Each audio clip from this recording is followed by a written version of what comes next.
اللہ رب العزت نے اس کائنات کے اندر اپنے انبیاء کو یہ منہج اور یہ ٹاسک دے کے اس کائنات کے اندر مبعوث کیا. جو نبی بھی آیا لوگوں کو اللہ کے سامنے جھکانے کے لیے آیا. غیر اللہ کے آستانوں سے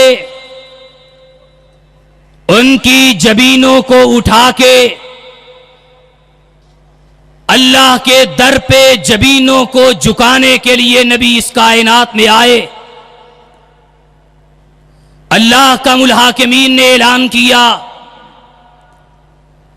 وَإِلَىٰ عَادٍ أَخَاهُمْ هُودًا قَالَ يَا قَوْمِ اعْبُدُوا اللَّهَ مَا لَكُم مِّنْ إِلَٰهٍ غَيْرُهُ. اے کائنات کے لوگوں، ہم تمہاری طرف ایک اللہ کی وحدانیت کا اعلان کرنے کے لیے آئے اور غیر اللہ کے آستانے پہ گری ہوئی جبینوں کو، اللہ کے علاوہ کائنات کے اندر پھیلے ہوئے ہاتھوں کو اللہ کے سامنے پھیلانے اور دراز کروانے کے لیے آئے. اور اسی طرح وَإِلَىٰ مَدْيَنَ أَخَاهُمْ شُعَيْبًا، شہر مدین کی طرف اللہ رب العزت نے نبی شعیب علیہ السلام کو مبعوث فرمایا.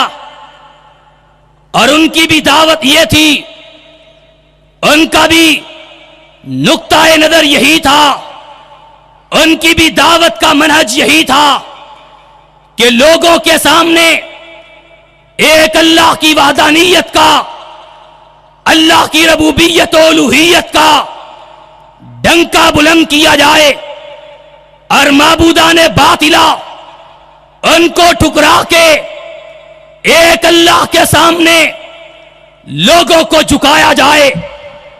یہ منہج تھا، یہ محور تھا جس کے لیے اللہ رب العزت نے اس کائنات کے اندر انبیاء کو مبعوث کیا.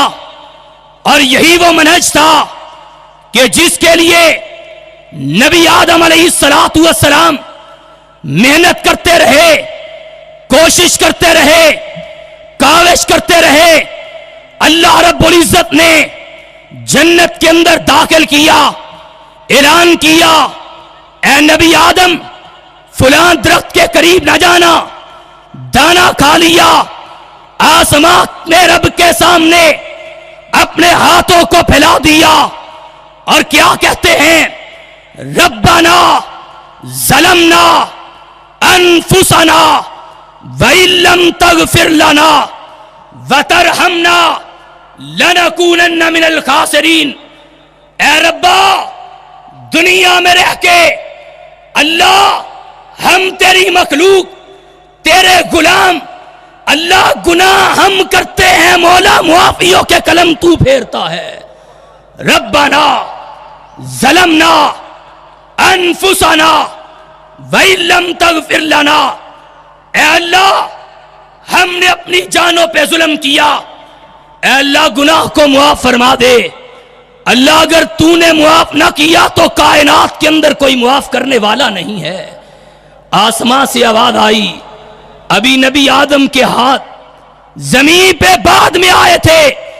ہم نے اعلان کیا اے نبی آدم تو نے دروازہ کھٹکھٹایا تو میرا سن لو، میں نے تیری پکار کو سن کے تیرے گناہ کو معاف کر دیا ہے. کس کے سامنے؟ اپنے ہاتھوں کو پھیلایا، عقیدہ توحید دیا. آگے بڑھیے، نبی نوح علیہ السلام تشریف لائے، بیٹا آنکھوں کے سامنے ڈوب رہا. اللہ میرا بیٹا میری آنکھوں کے سامنے ڈوب رہا. ان ابنی من اہلی، اللہ میرا بیٹا میرے اہل میں سے. کہا نبی نوح انہو لیس من اہلک انہو عمل غیر صالح. اے نبی یہ تیرا بیٹا نہیں ہے، اس لیے کہ اس کے اعمال اچھے نہیں ہیں۔ اللہ میرے گھر کا، میرے جگر کا ٹکڑا، آسمان سے آواز آئی، اے نبی نوح سن لو، آج تو سوال کر لیا، لیکن آئندہ اپنے اس مشرک بیٹے کے بارے میں سوال کیا، تیرا نام نبوت کی صف سے کاٹ کے جاہلوں کی صف میں لکھ دیا جائے گا۔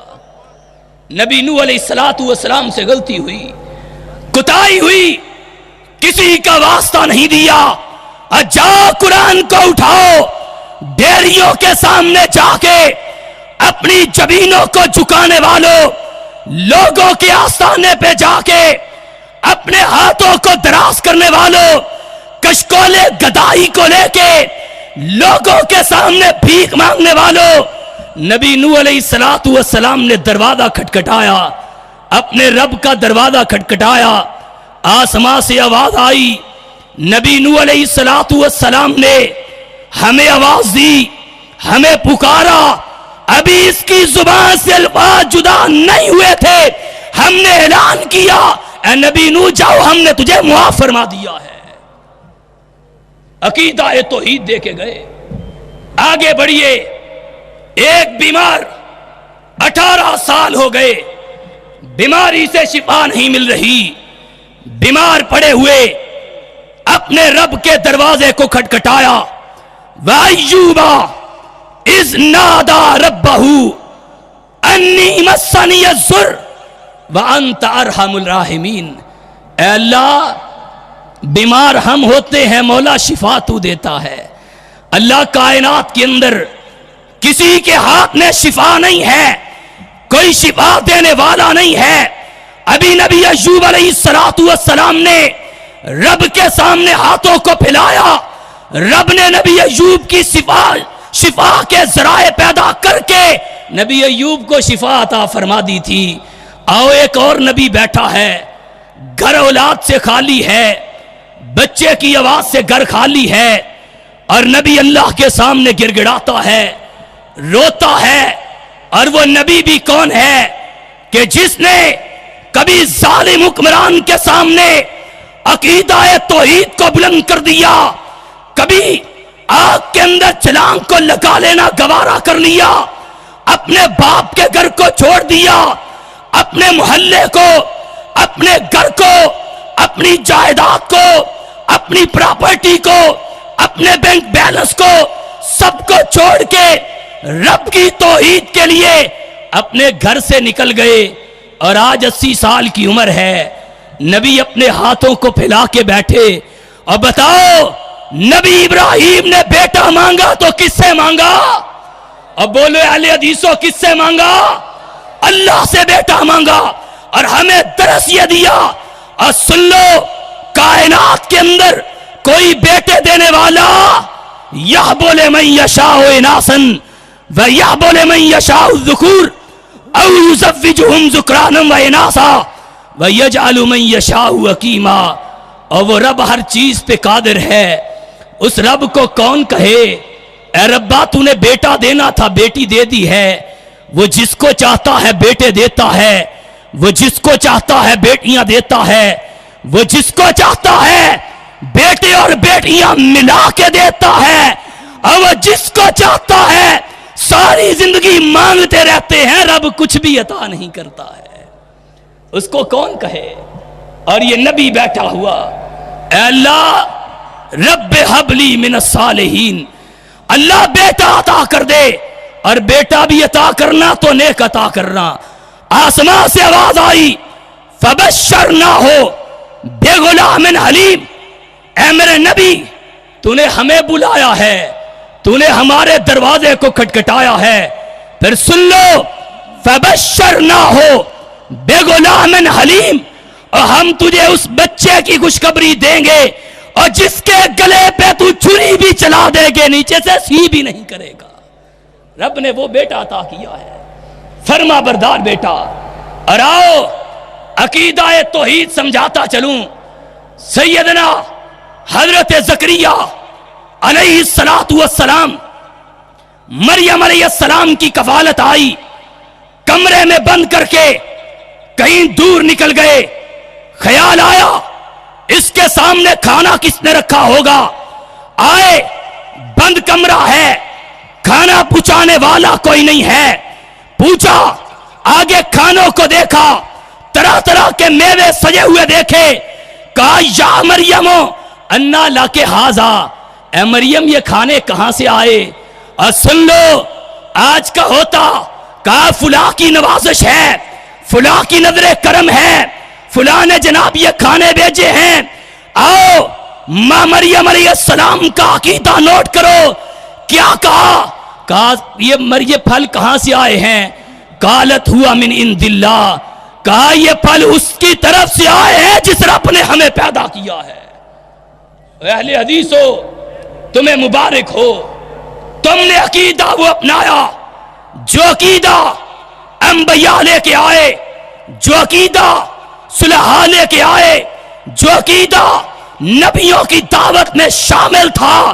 اللہ کی قسم ہے میں علی وجہ البصیرت یہ بات کہتا ہوں، اس کائنات کے اندر سچا سچا مسلک اگر کسی گروہ کے پاس ہے تو وہ مسلک اہل حدیث کے پاس ہے.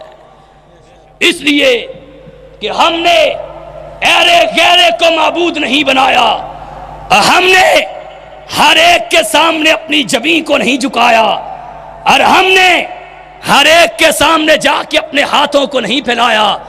ہم نے کہا اے ربا یہ جبین تو نے دی ہے، تیرے علاوہ کسی کے سامنے جھک سکتی نہیں ہے. آگے بڑھیے. امام کائنات حضرت محمد الرسول اللہ صلی اللہ علیہ وسلم نبوت کا آغاز ہوا، غار حرا میں موجود ہیں. جبریل آئے، اقرا والا سبق پڑھایا. امام کائنات اقرا والا سبق پڑھا. اقرا بسم ربک الذی خلق، خلق الانسان من علق، اقرا وربک الاکرم الذی علم بالقلم. سبق کو یاد کیا، نکلے. امام کائنات صلی اللہ علیہ وسلم کافی دنوں تک سوچتے رہے گھر والوں کو دعوت دے دی جائے تو کیسے دی جائے. امام کائنات صفا کی بلندی پہ آئے، آ کے لوگوں سے مخاطب ہوئے. کہا لوگوں، مکہ کے لوگوں آ جاؤ، ایک نسخہ میں بتلا دیتا ہوں، عمل تم کر لو، مالک تمہیں زمین کی پستیوں سے اٹھا کے آسمان کی بلندیوں تک پہنچا دے گا. بھاگے ہوئے آئے. کہا کیا بات ہے؟ امام کائنات صلی اللہ علیہ وسلم نے فرمایا اراؤ آج ہم دنیا میں رسوا ہوئے، آج ہم ذلیل ہوئے. اس کی وجہ کیا ہے؟ ہم نے عقیدہ توحید کو چھوڑا، اور یہ توحید تو وہ عقیدہ ہے کہ جس کے دل میں سما جائے اور وہ تھوڑی تعداد میں بھی نکلے اللہ بھاری لشکروں پہ فتح عطا فرما دیتا ہے. امام کائنات صلی اللہ علیہ وسلم نے فرمایا لوگو قولو لا الہ الا اللہ، آؤ اللہ کو ایک مان لو، معبودان باطلہ کو ٹکرا کے لات و منات کی خدائی کا انکار کر کے منات و عزا و ثالث کو منہ کے بل گرا کے ایک اللہ کی وحدانیت کا اعلان تم کر دو، مالک تمہیں زمین کی پستیوں سے اٹھا کے آسمان کی بلندیوں تک پہنچا دے گا. اور پھر دیکھو لوگوں نے عقیدہ توحید کو اپنایا، مالک نے عزتیں عطا کیا کی، اللہ نے شان کے عطا کی. سیدنا فاروق اعظم رضی اللہ تعالی ان کا دور خلافت ہے. روم و ایران کی سلطنتوں کو یہ محمدی پروانے نبی کے جانثار ان کے گھوڑوں کے سم ان کے تاجوں اور تختوں کو رونتے ہوئے آگے گزرتے جاتے ہیں. اللہ نے توحید کی برکت سے یہ نعمت عطا کی. اراؤ اہل حدیثو، امام کائنات نے توحید کے لیے کبھی طائف میں مارے کھائیں، نبی علیہ السلام کے صحابہ کو کبھی گرم ریتوں پہ لٹایا گیا، امام کائنات کے صحابہ کو کبھی ان کو سلم کی چکی میں پسا گیا، کبھی سیدہ سمیہ رضی اللہ تعالیٰ ان کے دو ٹکڑے کیے گئے، میری تاریخ چلتی رہی، یہ آگے بڑھتی رہی، رفتہ رفتہ یہ چلتی ہوئی شیخ الاسلام ابن تیمیہ رحمہ اللہ تک پہنچی۔ 30 سال تک قید تنہائی کو کاٹا، جیل کی سلاخوں کے پیچھے 30 سال تک رہنا گوارا کیا، لیکن توحید کو نہ چھوڑا۔ آگے بڑھیے اور اہل حدیثو، تم اس شیر دل خطیب کی خطابت سے بھی آگاہ ہو، اس کے افکار کی بلندی سے بھی آگاہ ہو، جو ساری زندگی حکمران وقت کی آنکھوں میں آنکھیں ڈالتا رہا، اور جس نے ساری زندگی حکمران باطل کو للکار کے لوگوں کے سامنے عقیدہ توحید کو رکھا، اس کے سامنے جیلوں کے دروازے کھولے گئے، اس کے ہاتھوں میں ہتھکڑی کو ڈالا گیا، اس کے پاؤں میں بیڑیوں کو ڈالا گیا۔ مجھے وہ دن بھی یاد ہیں، ملتان کے جیل خانے کے اندر عیسائی ظہیر رحمہ اللہ کو وہاں پہ قید و بند کی صعوبتیں برداشت کرنا پڑی۔ اور میں یہ کہا کرتا ہوں، کئی قید خانوں نے اور کئی جیل خانوں نے اس حافظ قرآن کی تلاوت کو سنا تھا، اور کئی جیل خانوں نے رات کی تاریکی میں اس کی سسکیوں اور آہوں کو سنا تھا، اس کی کراہوں کو سنا تھا۔ وہ ساری زندگی توحید کے لیے لڑتا رہا، توحید کے لیے مارے کھاتا رہا، اور اس کی زبان پہ ایک ہی نعرہ تھا، قُلْ إِنَّ صَلَاتِي وَنُسُكِي وَمَحْيَايَ وَمَمَاتِي لِلَّهِ رَبِّ الْعَالَمِينَ۔ اور سن لو، میرا جینا بھی رب کے لیے، میرا مرنا بھی رب کے لیے، یہ رب نے ایک جان دی ہے، اللہ کی قسم ہے، ایسی 100 جانیں بھی ہوں تو ایک ایک کر کے بارگاہ رب العالمین میں قربان کر دوں گا۔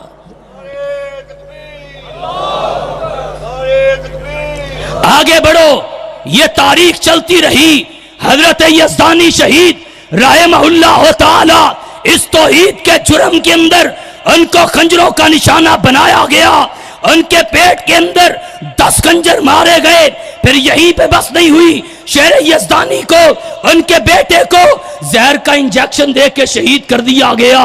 حبیب الرحمن رحمہ اللہ شہر گجرانوالہ میں پہنچے، انہوں نے اس بات کا اعلان کیا، کہا سن لو، تم کیا سمجھتے ہو یزدانی کا ایک بیٹا لے کے تم یہ سمجھتے ہو کہ میں توحید سے رک جاؤں گا؟ اللہ کی قسم ہے، میرا ایک بیٹا نہیں، یزدانی کا 100 بیٹا بھی ہوتا، اللہ کی قسم ہے توحید پہ قربان ہو جاتا، لیکن توحید کو چھوڑنا گوارا نہ کرتا۔ آؤ اہل حدیثو، آج پھر اسی الغار کی ضرورت ہے، آج پھر ظہیر کی للکار کی ضرورت ہے، آج پھر یزدانی کی پکار کی ضرورت ہے۔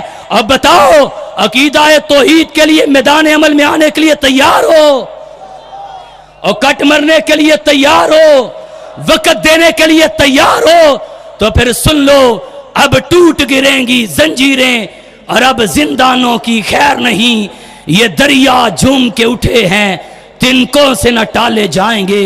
آخر دعوانا الحمدللہ۔